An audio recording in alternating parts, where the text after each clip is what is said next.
दोस्तों नमस्कार। शांति पर वॉइस यूट्यूब चैनल में आप सभी का स्वागत है। आज के इस वीडियो में हम महाराष्ट्र की राजनीति पर बात करेंगे। क्या वंचित बहुजन आघाड़ी अकेले लोकसभा चुनाव लड़ेगी, इस विषय पर विश्लेषण करेंगे। वीडियो को लाइक, शेयर और चैनल को सब्सक्राइब करना मत भूलिए।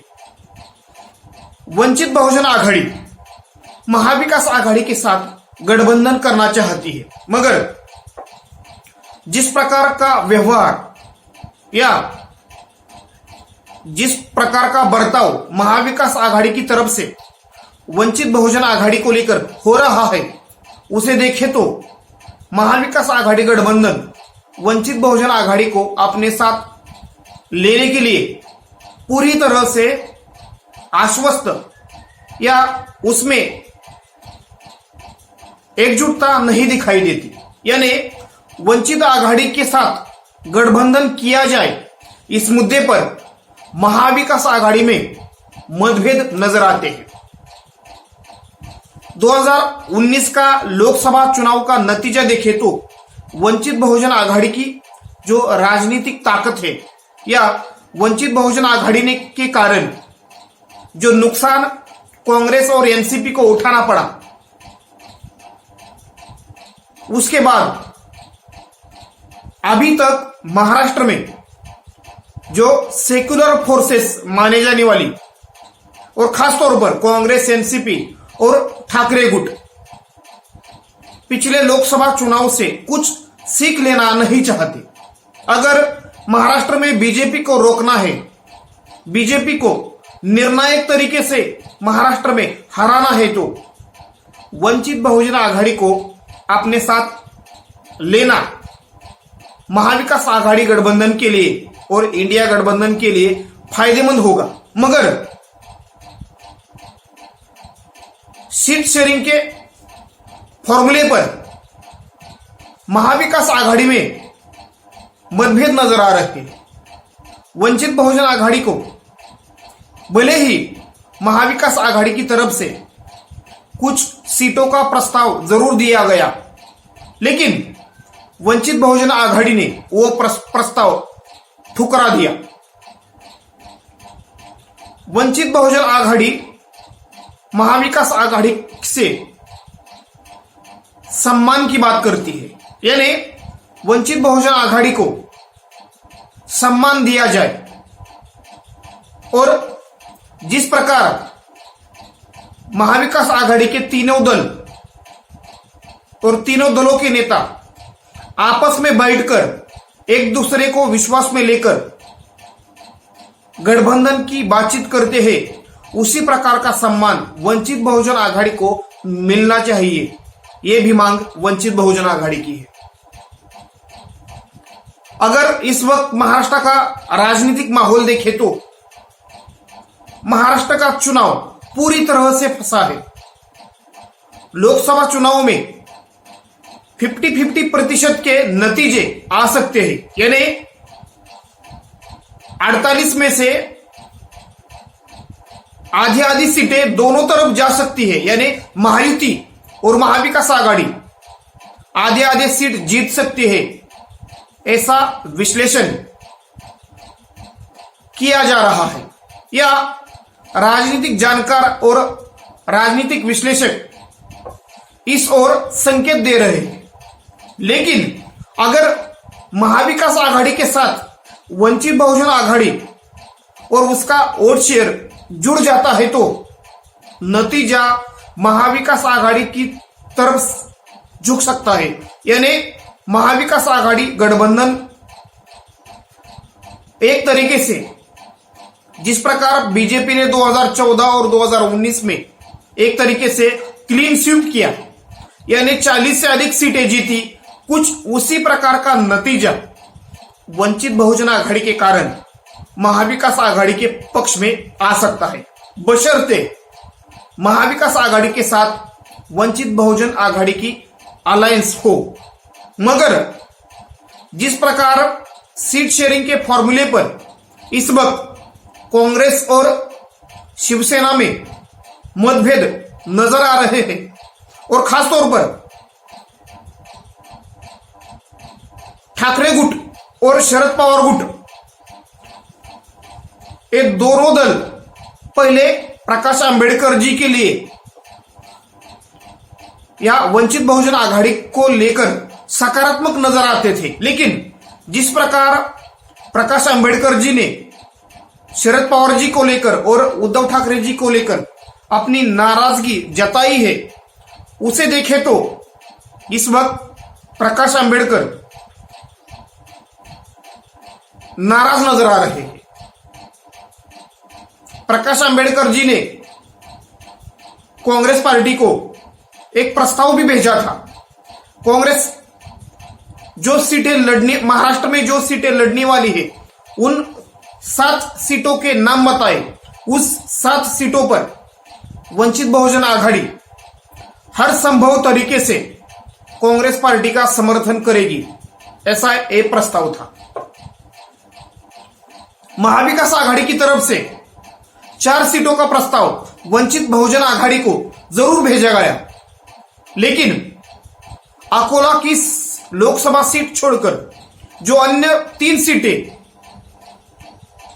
महाविकास आघाड़ी की तरफ से वंचित बहुजन आघाड़ी को प्रस्ताव में दी गई, उन सीटों पर वंचित बहुजन आघाड़ी की राजनीतिक ताकत कमजोर है। यानी एक तरीके से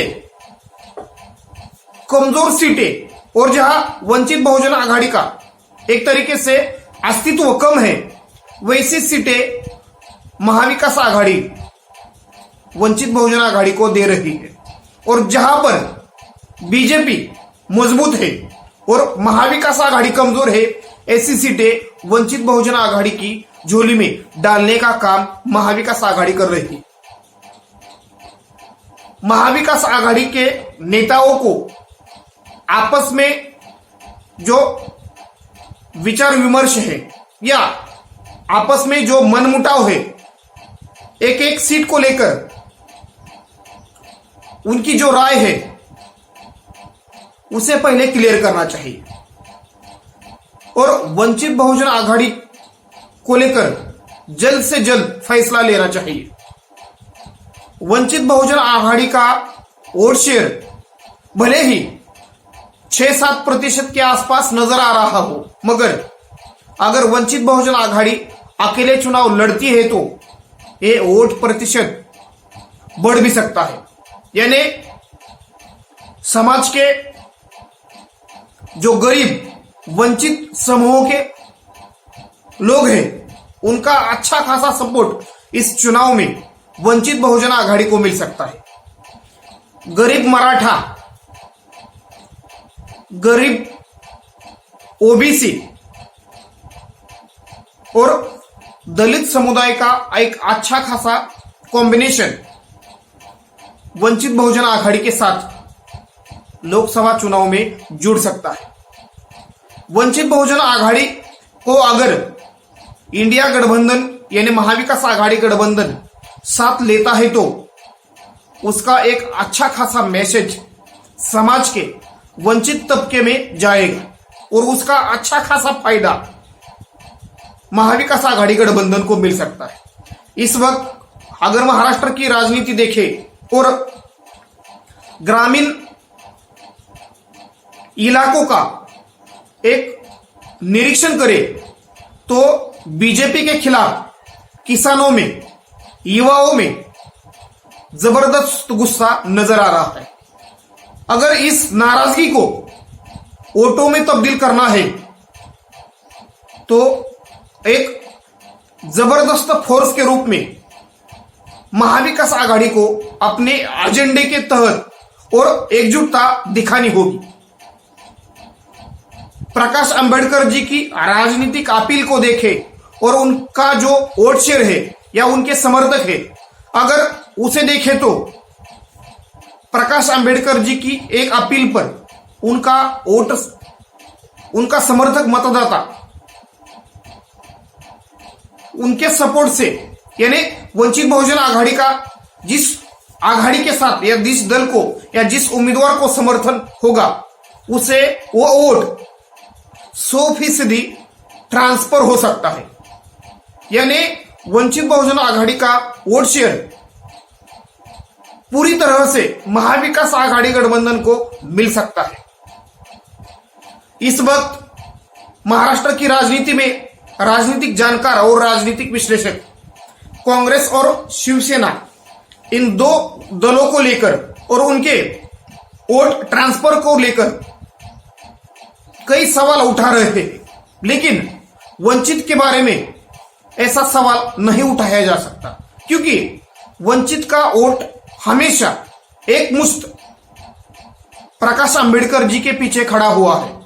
जिधर प्रकाश अंबेडकर जी बोले हैं या प्रकाश अंबेडकर जी ने जिस उम्मीदवार को या जिस दल को अपना समर्थन दिया है, उसी दल को वंचित बहुजन आघाड़ी के समर्थकों ने वोट दिया है। 2019 का लोकसभा चुनाव उसका सबसे बड़ा उदाहरण है। छत्रपति संभाजीनगर से पिछले चुनाव में एमआईएम पार्टी के इम्तियाज जलील सांसद के रूप में चुनकर आए, लेकिन केवल एमआईएम के मतों पर इम्तियाज जलील चुनकर नहीं आए, उनको वंचित बहुजन आघाड़ी का जबरदस्त समर्थन मिला और उसी के दम पर त्रिकोणीय मुकाबले में भले ही कम मतों से हो, लेकिन इम्तियाज जलील चुनकर आए। यानी वंचित बहुजन आघाड़ी की राजनीतिक ताकत और मीडिया हो, सोशल मीडिया हो और एक अपने हक की लड़ाई हो, अपने अधिकार की लड़ाई हो, उसके लिए जो काम वंचित के समर्थक करते हैं, वो महाविकास आघाड़ी में वो जुनून, वो जोश कम नजर आता है। इस वक्त महाराष्ट्र में और देश में बीजेपी के नेतृत्व वाली जो अलायंस है या बीजेपी की जो हिंदुत्व की आइडियोलॉजी है, अगर उसे रोकने का काम कौन सी विचारधारा कर रही है, तो उस विचारधारा का नाम है अंबेडकरी विचारधारा। यानी एक तरीके से प्रकाश अंबेडकर जी का जो समर्थक मतदाता है या वंचित बहुजन आघाड़ी की जो एक कोर आइडियोलॉजी है, वो बीजेपी के अगेंस्ट है। अगर महाराष्ट्र में बीजेपी के प्रभाव को रोकना है और महाराष्ट्र में फिर से एक बार फुले शाहू अंबेडकर जी की विचारधारा को मजबूत कराना है और सेक्युलर ताकतों को बढ़ाना है, तो महाविकास आघाड़ी को अपने रवैये में बदलाव लाना पड़ेगा। वंचित आघाड़ी को लेकर जो सस्पेंस या एक तरीके से एक मतभेद महाविकास आघाड़ी के बीच नजर आ रहा है, उस मतभेद को दूर करना होगा। अगर महाविकास आघाड़ी ये करने में सफल होती है और वंचित बहुजन आघाड़ी को लेकर महाविकास आघाड़ी में एक मत बन जाता है और सम्मानजनक प्रस्ताव महाविकास आघाड़ी प्रकाश अंबेडकर जी को देती है, तो प्रकाश अंबेडकर जी खुले तौर पर महाविकास आघाड़ी गठबंधन का समर्थन कर सकते हैं, लेकिन ये सब सम्मान से होना चाहिए। अगर महाराष्ट्र में जिस प्रकार का इस वक्त चुनावी माहौल देखने को मिल रहा है और खासतौर पर शहरी इलाकों के मुकाबले ग्रामीण इलाकों में बीजेपी के प्रति गुस्सा नजर आ रहा है, उसे देखे तो वंचित बहुजन आघाड़ी का इस वक्त महाविकास आघाड़ी के साथ होना महाविकास आघाड़ी की ताकत तो बढ़ाएगा ही, लेकिन नतीजे को यानी चुनावी नतीजों को एक तरफा भी बदल सकता है।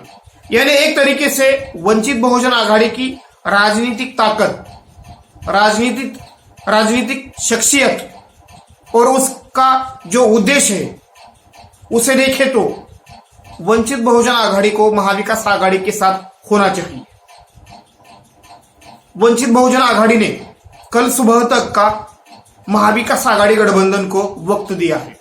कल सुबह 11 बजे वंचित बहुजन आघाड़ी की प्रेस कॉन्फ्रेंस होने वाली है और उस प्रेस कॉन्फ्रेंस में वंचित बहुजन आघाड़ी के प्रमुख प्रकाश आंबेडकर जी अपनी फाइनल भूमिका पेश करने वाले हैं।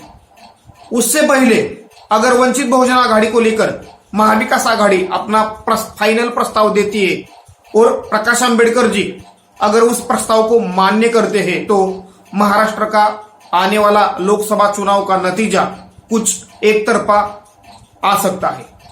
अगर वंचित बहुजन आघाड़ी अकेले लड़ती है तो उसका सबसे ज्यादा नुकसान कांग्रेस, एनसीपी और ठाकरे गुट को उठाना पड़ सकता है।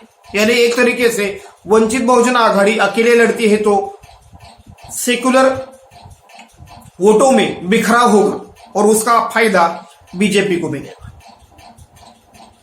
अब महाविकास आघाड़ी को सोचना है, अगर हमें बीजेपी को हराना है या नरेंद्र मोदी जी को तीसरी बार सत्ता में स्थापित होने से, सत्ता में आने से रोकना है तो वंचित बहुजन आघाड़ी को लेकर हमें निर्णय लेना पड़ेगा। लेकिन अगर वंचित बहुजन आघाड़ी को लेकर महाविकास आघाड़ी निर्णय फाइनल नहीं ले पाती